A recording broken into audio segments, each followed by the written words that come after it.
Este segmento es presentado por StellarBet, donde juegan las estrellas. Ya tenemos a nuestro periodista de investigación que nos hace el honor de contar con su presencia de vez en cuando, y esta mañana viene, creo que por primera vez, a Turno en Vivo, que es el espacio de las 10 de la mañana, el matinal, porque siempre lo hemos visto en Turno AM presentando sus investigaciones en reportea.cl. Lo tuvimos también cuando trabajaba en la unidad de investigación en The Clinic, e incluso también cuando estaba en CIPER. No llegamos tan atrás cuando tuvo labores en El Mostrador o en Radio Bio Bio, porque tiene una vasta trayectoria. Lo presentamos esta mañana en Turno en Vivo, periodista de investigación, director de reportea.cl, Nicolás Sepúlveda Gambi. Bienvenido a este espacio por primera vez. Muchas gracias, don Sebastián Flores Muga. ¿Cómo estás? Bien, ¿y tú? Oye, bueno, está la noticia de la semana pasada. Todavía no sabemos cuál es la noticia de esta semana, porque estamos partiendo y pueden pasar muchas cosas. José Antonio Caz puede quedar los subsecretarios, pero sin duda la noticia de la semana pasada fue el caso Muñeca Bielorrusa o Trama Bielorrusa. No sé si tú llamarlo caso Vivanco, porque tenemos casi todos concentrados en la ex ministra de la Corte Suprema. Y el viernes 30, el séptimo juzgado de garantía de Santiago finalizó la formalización de quien el Ministerio Público le imputa delitos de cohecho y lavado de activos en la causa que hemos denominado Muñeca Bielorrusa. Parto preguntándote, ¿le sigue quedando el nombre Muñeca Bielorrusa a esta altura? Porque, bueno, el caso, si volvamos a los orígenes, caso Audio, en un momento se llama caso Hermosilla, tiene ramificaciones a la PDI, al Poder Judicial, al Poder Ejecutivo, al Poder Económico. Exacto. ¿Estamos bien con esa denominación? ¿Y qué está pasando actualmente con el caso? Trama Bielorrusa le llamamos nosotros porque va más allá de la ministra Vivanco, ¿no? Lo que se cuenta ahí en esa trama de estos pagos, estas coimas, estas compras de fallo en la Corte Suprema involucra a abogados de la plaza que eran muy conocidos para los medios de comunicación, conocidos en tribunales, Eduardo Lago y Mario Vargas, ¿no? Hay exdiputados de la República, Gabriel Silver, Aldo Cornejo, hay operadores judiciales, hay conservadores de bienes raíces. Entonces yo creo que es un caso como sistémico, ¿no? Que muestra cómo operaban ciertos actores y ciertas formas de saltarse las reglas, hacer trampa y de cometer delitos en el máximo tribunal del país, que es el que tiene que ejercer justicia. Anoche nosotros enviamos un newsletter a los socios de Reportea, esto no está en la página web, con los detalles de la detención de Ángela Vivanco, ¿no? Porque además de detenerla, a ella la allanaron en su casa. Es tercera vez que allanan ese domicilio. Esto el domingo pasado, recordemos. La noche cuando está tapadas las manos para que no se le vieran las esposas, ¿no? Exactamente, que sale con carabineros de su casa detenida por primera vez, que eso era un hecho histórico. Nunca en la historia del país un ministro de la Corte Suprema había sido detenido o ex ministro había sido detenido por actos cometidos mientras pertenecía al máximo tribunal. Es tan grave que ser miembro de la Corte Suprema es en un paralelo en otro poder del Estado del presidente de la República, ¿no? Es el nivel de autoridad al que ahí estamos viendo la imagen, ¿no? De Ángela Vivanco detenida, este hecho histórico. Y ese mismo día hacen un allanamiento y le encuentran 2 celulares más, 11 pendrives, 3 discos duros, 130.000 pesos en efectivo. Y además, ustedes recordarán, tal vez me estoy adelantando, pero la semana pasada, durante la formalización de Ángela Vivanco, hay una foto en la formalización que se hace bien famosa, que son estos fajos de billetes en una cama junto a pasaporte y unos aros, ¿no? Y la fiscalía dice, bueno, acá se estaban gastando parte de las coimas porque se las pagaban con dólares en efectivo, se las estaban gastando en un viaje en Argentina junto a su pareja Gonzalo Migueles. En el allanamiento de su casa la semana pasada, que es lo que contamos ayer en el newsletter nosotros en Reportea, aparecieron los aros. Los aros y un collar, que son estos aros blancos de piedra. Eso aparece en el informe policial que lo está contado en el newsletter para quienes son socios de Reportea. Y ahora la fiscalía tiene más pruebas aún para decir que esos aros sí pertenecen a Ángela Vivanco y por tanto esos fajos de billetes en la cama sí eran de ella, digo. Quiero hacer el ejercicio para dejarlo como documento. Ahí estamos viendo, mira, espérate. Quien están viendo por imagen, están los fajos de billetes y al fondo hay un pasaporte y hay 2 aros, ¿no? Esos aros los encontraron en la casa de Vivanco durante el allanamiento del domingo pasado. Y está todo disponible mediante formato de newsletter, que es contenido exclusivo para los suscriptores de reportea.cl, ¿no? Exactamente. En reportea.cl pueden hacerse socios y reciben estos newsletters con información exclusiva respecto a los casos que estamos investigando. Perfecto, ahí para que lo tengan en cuenta y apoyen el periodismo de investigación. Nico, quiero hacer una especie de tutorial para que quede disponible en YouTube a todos quienes quieran, porque es complicado seguir estos casos, leer periodismo de investigación, tú lo sabes, no es fácil porque tienes que tener mucho background en general. Y por eso agradecemos mucho que venga y lo presente en formato audio y video, Ujú. que realmente sirve mucho más. Quiero hacer como no sé si conoces este concepto, Centennial, el lore completo. No, estoy súper Del viejo, caso. como decía. He trabajado en muchos lados, ya soy un tata. Sí, el lore es como la trama completa, por así decirlo. ¿Ya? ¿Y es Lord? Lore. Lore, L-O-R-E, Lore. ¿cachai? Entonces, hagamos el lore completo ¿Ya? de este caso, que es una trama bielorrusa, que es una ramificación, es un spin-off, por Del decirlo caso así, Hermosilla. del caso Hermosilla. Pero partamos desde ahí, porque después te quiero preguntar algo sobre tu proceso de reporteo de este caso, es de Ujú. donde parte, desde el celular de Hermosilla, en el caso Factor. Pero partamos por la hebra de la trama bielorrusa. ¿En qué momento se desprende el caso Hermosilla? ¿Y cómo parte para tener una nueva ramificación? Ya, esto es mediados de 2024, estaba en plena ebullición el celular de Hermosilla, y en ese momento estaba en Ciper, estábamos publicando mucha información sobre los chats del teléfono de Hermosilla, ¿no? Chat que, por cierto, todavía no conocemos completamente, ¿no? Hemos conocido a cuentagota. En ese momento yo empiezo a investigar y accedo a las conversaciones por WhatsApp entre Luis Hermosilla y Ángela Vivanco. Y ahí publiqué un reportaje en septiembre de 2024 que generó que a la señora Vivanco le abrieran un cuaderno de remoción de la Corte Suprema, porque en su chat con Hermosilla quedaba claro que él le había ayudado a lograr su puesto en la Corte Suprema durante el primer gobierno de Sebastián Piñera, cuando Hermosilla era asesor de ese gobierno, y que después ella le devolvía la mano y que se ponían a operar juntos. Es decir, Hermosilla necesitaba, por ejemplo, que Vivanco integrara una sala de la Corte Suprema por una causa que a Hermosilla le interesaba, y Vivanco se mostraba disponible. Ahí estamos viendo copia de ese reportaje. Le decía, sí, por supuesto, cuando quiera. Ella le filtraba información sobre decisiones de la Suprema. Se ponían de acuerdo para boicotear ciertas candidaturas de jueces que querían llegar al máximo tribunal y para apoyar ciertas otras, siempre con una visión muy política, muy politizada. En esos chats Ángela Vivanco habla como una militante, como un cuadro político a la derecha, más que como una jueza imparcial de la República, ¿no? Junto a Hermosilla. Cuando se publican esos chats, se le abre un cuaderno de remoción y ella sale de la Corte Suprema.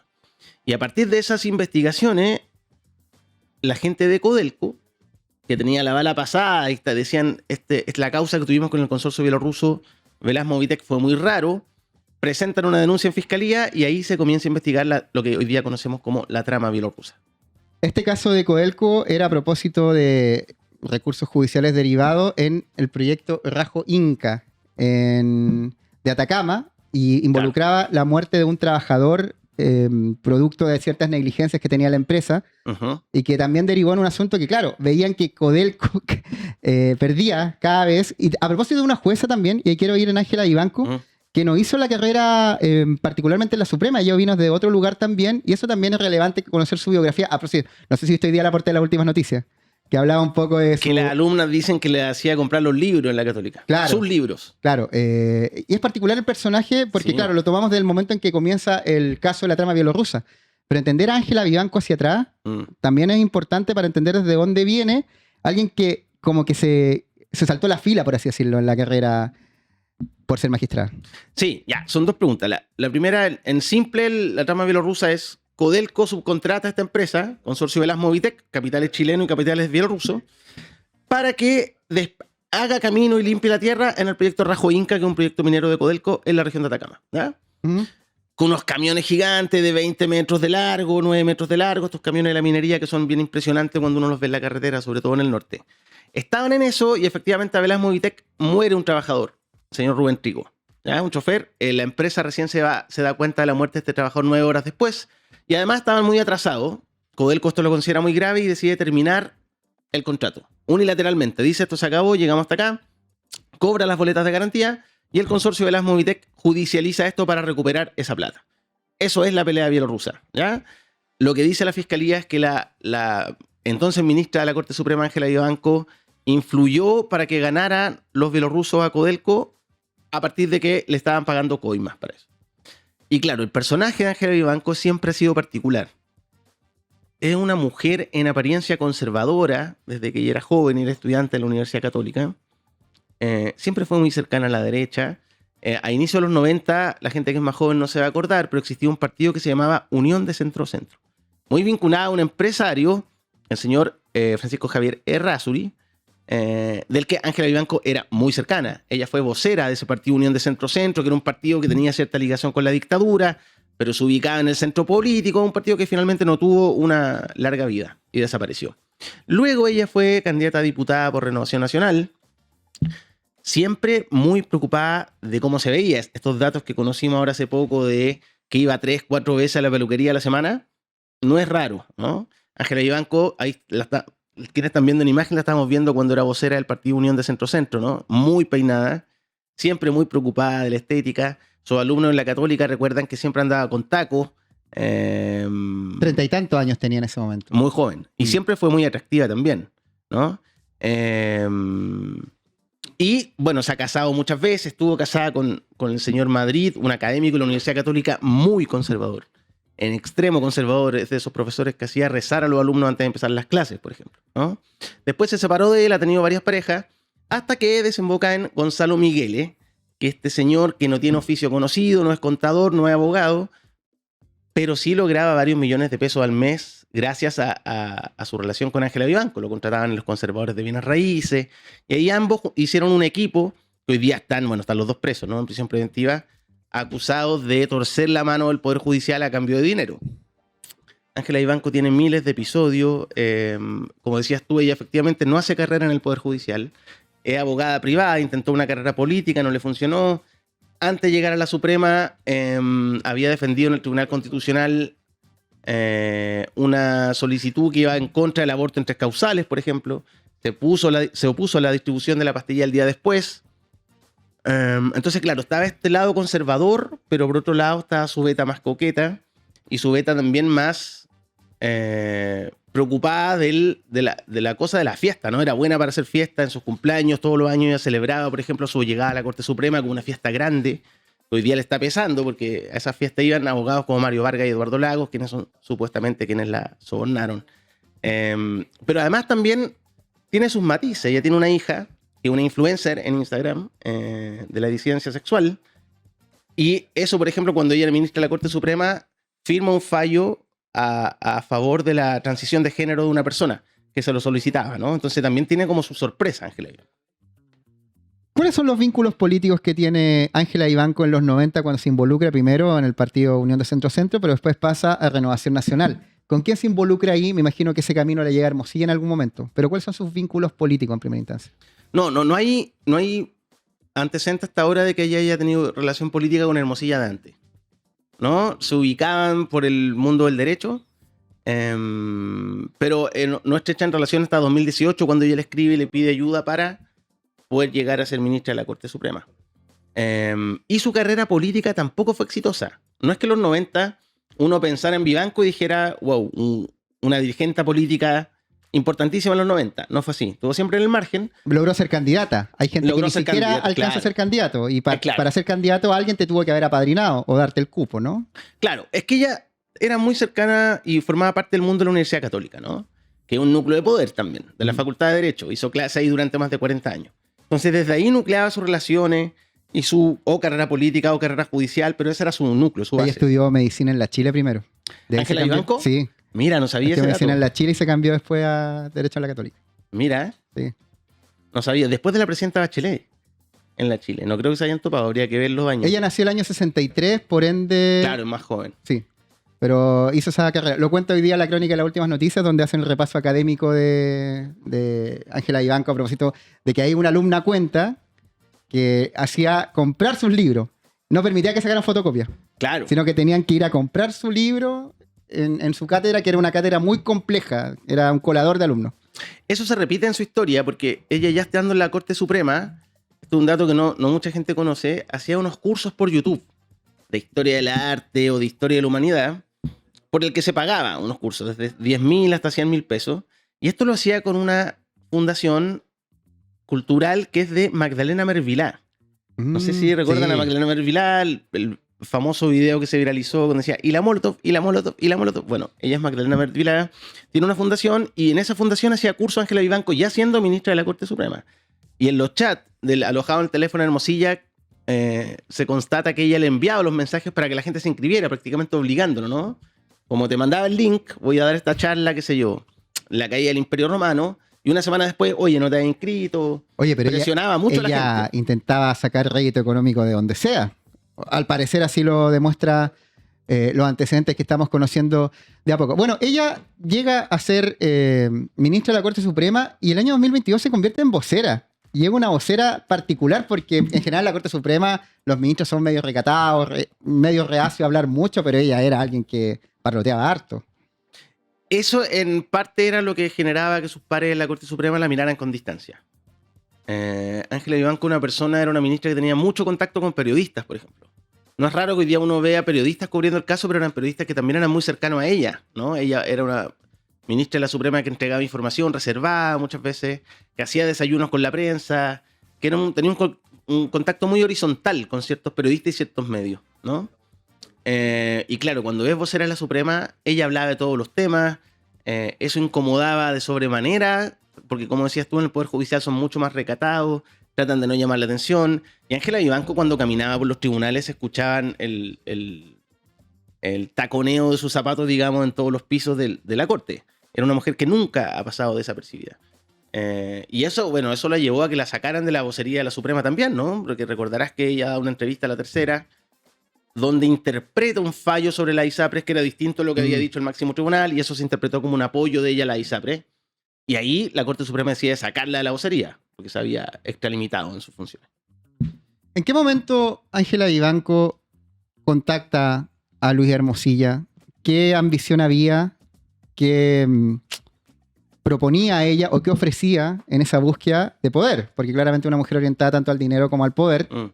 ¿Y cómo se hace esa relación para que finalmente termine ella como Suprema? A inicio de 2018, según el registro de los chats, ella contacta a Luis Hermosilla y le dice: José Ramón Correa me dio tu contacto. José Ramón Correa, director de Azul Azul, que acaba de comprar buena parte de las acciones de esa sociedad, ¿no? Porque quería llegar a la Suprema y ella le dice, me dijeron que me podía ayudar. Él le dice que sí, de inmediato comienza una relación muy afable, de mucha cercanía, para que ella pudiera llegar a la Corte Suprema. Ella no le ofrece nada, según los chats, ¿no? Ahora, los chats son una cosa, porque ellos también conversaban por teléfono, se juntaban presencialmente. Las cosas más delicadas estaban siempre ahí, no siempre quedaban en WhatsApp. A juzgar por los WhatsApp, ella en ese momento no le ofrece nada. Sí presiona mucho, ¿no? Sí, hay muchos días que le dice: Luis, no he sabido información, averígüame por favor, cómo va esto, cómo va avanzando. Le pide reuniones con Andrés Chadwick, por ejemplo. Y esa relación así estrecha se mantiene de 2018 en adelante. Ellos rápidamente hacen match en términos de complicidad política y de operaciones, ¿no? Yo te decía, operaciones de poder o para perjudicar o para beneficiar a ciertas personas que querían llegar al máximo tribunal. Ella en esos chats, de hecho, se ve que tiene una ambición para poder controlar la tercera sala, de la que ella formaba parte, que es la sala constitucional, donde se ven asuntos relevantes de proyectos económicos, de asuntos relacionados con la salud, muchos recursos de protección, etc. Muchas veces ella le dice a Hermosilla, por ejemplo: quiero hacer el takeover de la tercera sala, tomar el control de la tercera sala. Y para eso intentaba influir a través de Hermosilla en quienes llegaban a esa sala o quienes ella no quería que llegaran.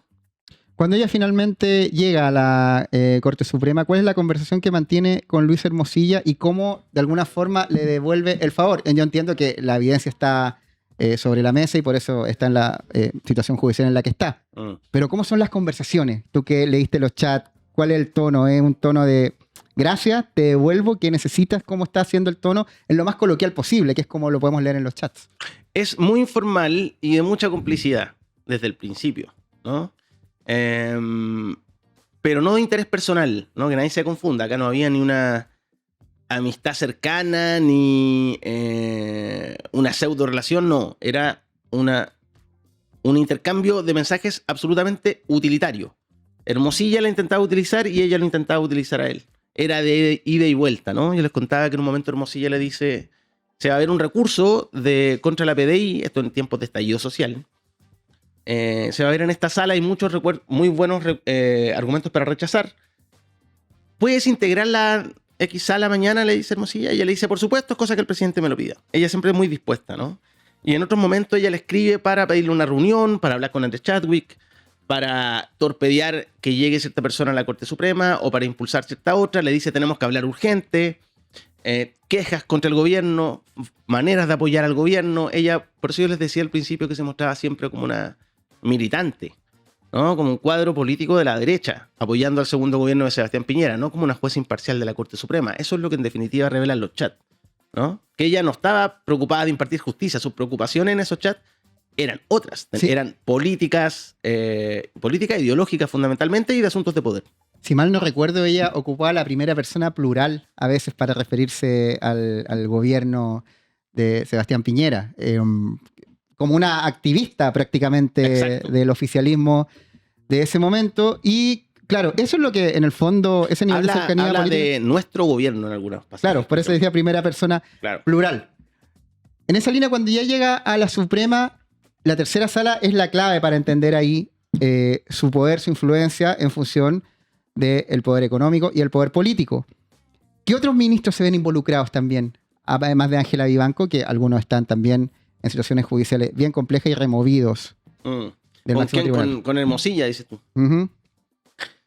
Eso es una trama que todavía está en desarrollo. Yo te decía que el teléfono de Hermosilla no lo hemos conocido completo, lo hemos conocido a cuentagotas. Han salido solo algunos chats. Yo sé que hay más conversaciones súper comprometedoras de otras personas del Poder Judicial y eso está en poder de la Fiscalía. Hasta ahora no ha salido de ahí. Pero más allá de las relaciones de Hermosilla, había como un núcleo de poder que se saltaba las reglas. Un grupo de personas. Entre ellos, obviamente, los abogados que actualmente están en prisión preventiva, Eduardo Lago y Mario Vargas, acusados de coimear a Ángela Vivanco. Los mismos abogados que además tenían relación con otro ministro recientemente destituido de la Corte Suprema, Diego Simpertigue, o Simpertigue, no sé todavía bien cómo se pronuncia, a quien lo acusan constitucionalmente después de que en Reportea publicamos que viajaba en cruceros por Europa junto a Eduardo Lago y Mario Vargas mientras se tramitaban causas que el ministro votaba, causas de ellos, ¿no? Y esa mapa de relaciones, esa red de relaciones es la que va creciendo y va involucrando a distintas personas. Ahí aparecen los conservadores de bienes raíces, aparece Antonio Ulloa, otro ministro de la Corte Suprema que cayó en desgracia, aparece Verónica Sabaj, otra ministra que tenía vínculos muy, muy cercanos con Luis Hermosilla, y también con este grupo, con Ángela Vivanco, con Ulloa, con Vargas, etc. También de la Corte de Santiago, y también ella es destituida del Poder Judicial después de que se conocen sus chats con Hermosilla también, que los publicamos ese episodio en la extinta unidad de investigación del The Clinic.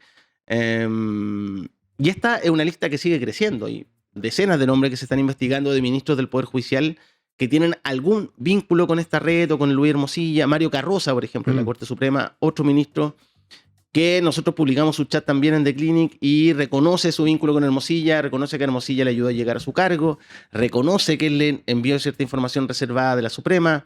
Jean-Pierre Matus, otro ministro de la Corte Suprema que ha aparecido en varios episodios del caso Hermosilla. Hermosilla le ayuda a llegar al cargo. Matu había ayudado a defender a Andrés Chadwick de manera reservada durante el tiempo del estallido social. Y ahora Jean-Pierre Matus está siendo investigado por sus eventuales vínculos con los fallos a favor de la minera Dominga, por ejemplo, ¿no? Esta es una trama muy grande, entonces van surgiendo siempre como nuevas tramas, nuevas historias, ¿no?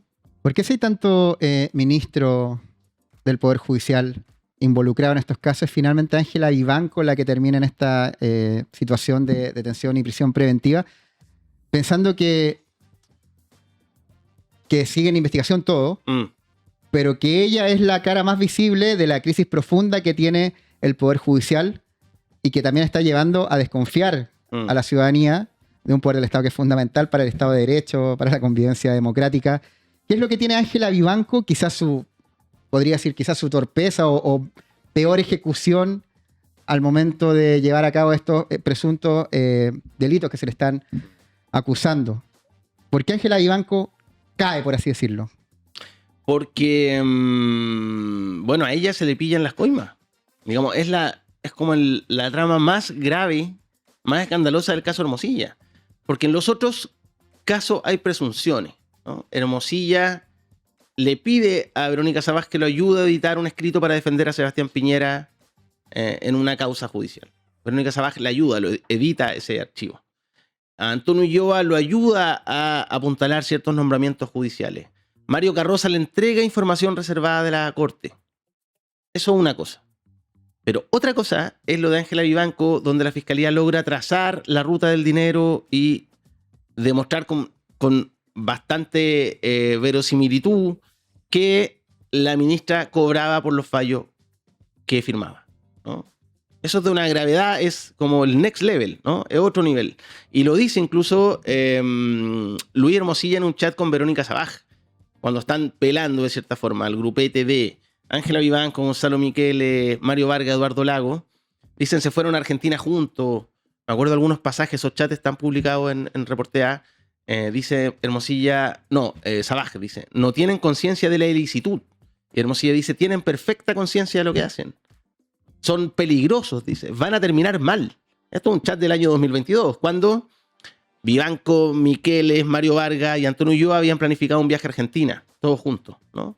Mientras se tramitaban causas en la Corte Suprema. Van a terminar muy mal, dice Hermosilla. Bueno, pitonizo. Eran bien compadres esto ahí, compadre y comadre.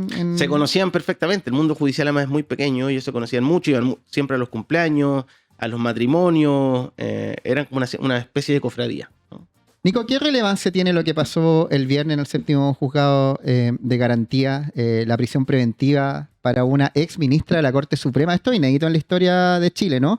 Inédito, sí. ¿Qué relevancia tiene a nivel de el Poder Judicial, de lo que involucra el Poder Judicial, la confianza en las instituciones? ¿Cómo lo evalúas? O sea, por cierto, histórico y muy grave. Eso por una parte, ¿no? Pero también habla de la buena salud de nuestro sistema de justicia y de nuestro sistema de persecución penal. Es decir, una ex ministra de la Suprema está con chaleco amarillo, esposada, hoy día tras las rejas cumpliendo prisión preventiva. Eso no cualquier país del mundo lo puede decir, ¿no? Habla de la independencia judicial hasta cierto punto, pero también, por otro lado, muestra la crisis del Poder Judicial, que este es el último de los episodios que conocemos, pero recordemos que con el caso Hermosilla ya se han ido 3 ministros de la Corte Suprema, 2 ministros de la Corte de Santiago, hay conservadores de bienes raíces suspendidos de sus cargos, y otros ministros que están además siendo investigados en distintas aristas del caso Hermosilla a lo largo de todo Chile. Súmale, esto nosotros lo publicamos a fines de la semana pasada en Reportea, una ministra que acaba de irse del Poder Judicial, ministra de la Corte Suprema, María Teresa Letelier, la fiscalía la pilla fingiendo, inventando el robo de su teléfono celular para no entregarlo en una causa justamente por tráfico de influencia. Entonces, este cúmulo de antecedentes que son graves, corruptos, pero incluso patéticos, ¿no? La ministra Letelier llega, bordea el patetismo. Uno dice, bueno, ¿en manos de quién estamos, digamos? ¿Quiénes son estas personas que están en la Corte Suprema, que se van de crucero con los abogados litigantes, que reciben coimas, según dice la fiscalía, o que hacen montajes para inventar el robo de su celular, digamos? ¿Qué es esto, no? Tú que reporteas esto, es tu trabajo a tiempo completo y estás siguiéndolo, me imagino que alguna experiencia comparada en otros países habrá de este nivel de corrupción. Bueno, acá hay cohecho, acá hay lavado de activos, acá hay soborno. ¿Hay algo así equivalente? Me imagino que sí, ¿no? Si Chile es un país que siempre se ha enorgullecido de ser menos corruptos que sus hermanos de la región o que otros países del mundo. ¿Es normal en el mundo o estamos ante una situación más o menos inédita? Que depende con quién nos comparemos. Si nosotros estamos en la OECD, en la OCDE, no es normal. Es una anomalía. Ya, nos baja categoría. Nos baja de categoría. En algunos países de Latinoamérica, de África o de Asia, claro, la justicia es muy corrupta. Pero son países que están al borde de ser estados fallidos, digamos. Se supone que esa no era la situación de Chile y durante décadas el discurso fue: aquí las instituciones funcionan, somos un país que no es corrupto y tenemos una justicia que funciona. Estamos viendo ahora que parece que no era tan así, ¿no?